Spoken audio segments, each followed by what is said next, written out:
Hey guys, welcome to the Monday video.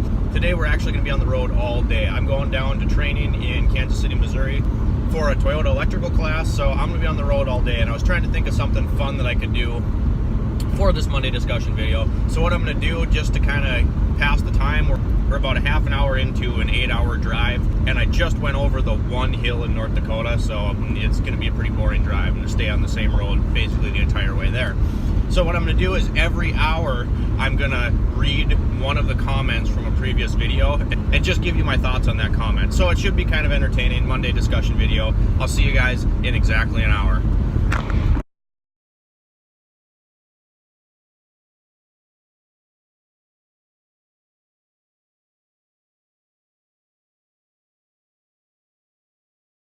Alright guys, so comment number one is going to be on the old Stealth video that I had done a number of years ago.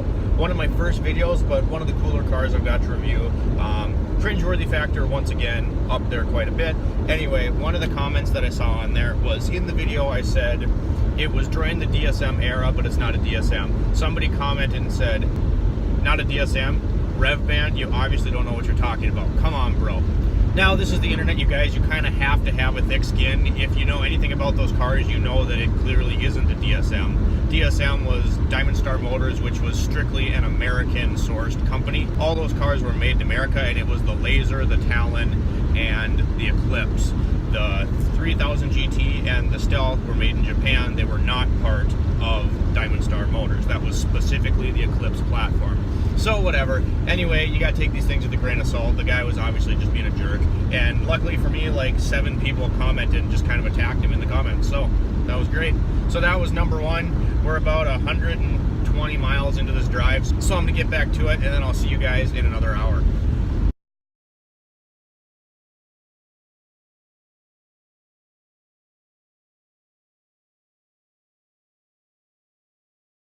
Alright guys, comment number two, we're back exactly an hour down the road again. Got a good chunk of this road trip in the books, and for number two, I'm just going to clump a bunch of comments together.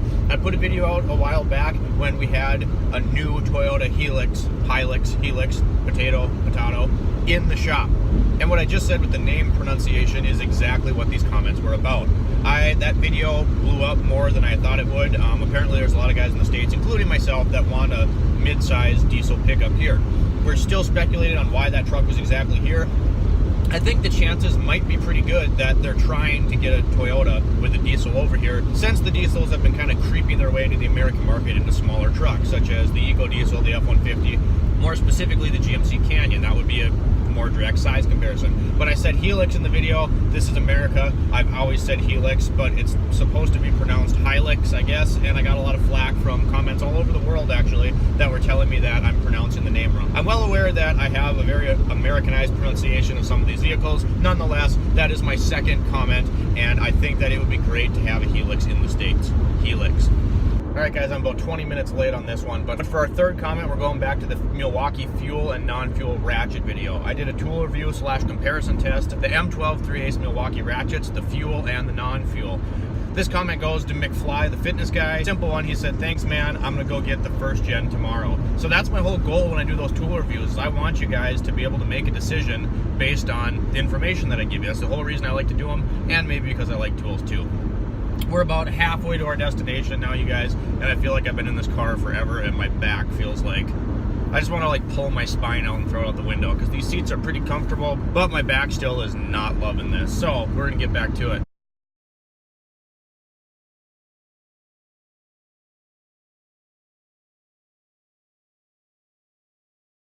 Next one, number 4, is on the GT500 video. It says, did your mom mix your music? Can she DJ my prom? I mean, I could ask her. All right, number 5, and I think I'm like 2 minutes behind. I think we're on number 5. This one is gonna go back to the 3000 GT, the VR4. So we did a discussion video where we talked about why the 3000 GT wasn't super successful. And I'll say it till I'm blue in the face, I really truly think that the reason was because the base models of the 3000 GT were front wheel drive. So like I said in that video, if you haven't seen that video, go check it out.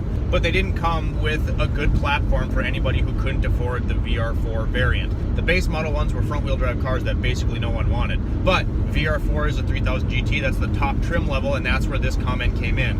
And this is probably one of my biggest pet peeves about the internet, is people take any chance they get to criticize exactly what you were talking about, or assume that the minor wording of something was a mistake. And so someone in the comments went through this whole paragraph about telling me that I was confused because the VR4 there is no base model of. Well, I know that. The 3000 GT, I was talking about the 3000 GT in general, not just the VR4. I realized that the VR4 is a top trim of the 3000 GT, and there's not technically a base model VR4. But, and I know some people just do it to try to educate you, but it just seems like anytime that there's a slight verbiage difference on the internet, someone has to play the smart card and whatever. I mean, like I said, it's the internet, so you can't get offended by it or anything.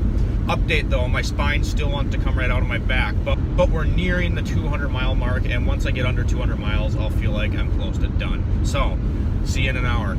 Alright guys, so this part of the trip has turned out to be rather frustrating. There's two major detours on 29, which is the road that I should be able to take straight from Fargo all the way to Kansas City. But because of the detours, I'm snaked around through all these back roads. When I'm already driving for 8 hours, I'm not too crazy about adding another 40 minutes to my drive. But we're getting close, and I'm ready to be done. So on to the next comment. The next comment comes from our video, Why Do Mechanics Drive Junk? I.e. older vehicles. And this comment was from J-Jack, and J-Jack says, LOL, it's all about the chase. In my sake, for how long is this thing going to run? Me and my wife both drive Toyotas, and in our neighborhood, they're the junkers of the neighborhood, but I spend a lot less time fixing them than the other cars do in the shops. And like I said, that's true, and that goes into my whole debate from yesterday even, that older vehicles sometimes seem to be built better and they were simpler, so they're just a little bit easier to deal with. Toyota and Honda making some of the best ones in my opinion. So J-Jack, thanks for the comment. I'm going to finish this trip out, you guys, then I'm going to meet you at the hotel.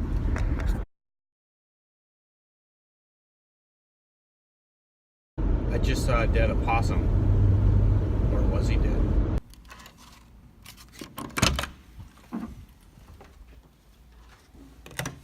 On this episode of Cribs, another flat screen. Got a big bathroom. Holy shit. Yeah, I can stay here for a couple days. Oh, we made it, guys. We're here. Alright, so KC Toyota training trip. We made it. We're alive. I'm going to get to editing this video so you guys can see it, and then we'll catch back up. I'm sure we'll do something similar on the way home. So, thanks for watching, guys. I'm going to edit this video, and then I'm going to go get me some beverage and some food, and I'm going to go to bed. So thanks for tuning in, guys. It was a long day. I'm tired. I'm exhausted. But Shift Rent Repeat uploads every Sunday, Monday, and Thursday. Thanks for watching. If you haven't done it already, make sure you subscribe down below. I'm going to enjoy relaxing a little bit. Catch you next time.